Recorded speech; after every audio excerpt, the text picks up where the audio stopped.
Hello everyone and welcome to another 1 minute series of your amendments. Right आज जो हम amendments देखेंगे दो हैं एंड वो इंटर रिलेटेड है. That is your 24th and the 25th amendment act जो दोनों ही 1971 में आए. राइट अब इन अमेंडमेंट एक्ट्स ने क्या किया, इन्होंने पार्लियामेंट की जो एक सुप्रीम पावर है एंड पार्लियामेंट इंडियन पार्लियामेंट को एक supremacy amongst the other organs देने की कोशिश की. राइट अब इन्होंने यहाँ पे क्या बोला, पहला जो 24th अमेंडमेंट के अंदर जो एक प्रोविजन इंक्लूड की गई, यहाँ पे उन्होंने बोला कि जो पार्लियामेंट है उसकी एक सुप्रीम पावर है, उसके पास कोई भी पावर है कि वो कोई भी part of the constitution including fundamental rights जो है उसको अमेंड कर सकती है.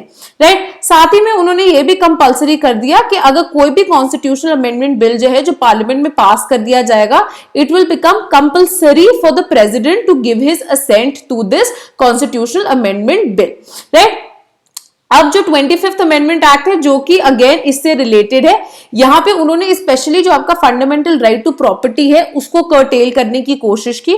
साथ ही साथ में उन्होंने ये भी प्रोवाइड कर दिया कि कोई भी लॉ अगर वो डायरेक्टिव प्रिंसिपल्स ऑफ जो स्टेट पॉलिसी हैं जो कि 39B या C के अंदर इंक्लूड किए जाते हैं, राइट अगर उनको इनैक्ट करने के लिए हम कोई भी लॉज बना रहे हैं तो इन लॉज को आप चैलेंज नहीं कर सकते कि ये वायलेट कर रहे हैं the rights guaranteed by articles 14, 19 and 31.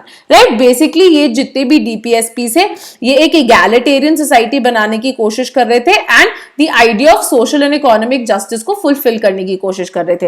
Right so this is the phase that marks the advent of the tussle between the parliament and the judiciary. And ये जो दो एक्ट्स थे ये बेसिकली पार्लियामेंट को एक ओवरवेलमिंग पावर और एक upper hand देने के लिए ही बनाए गए थे. Right thank you.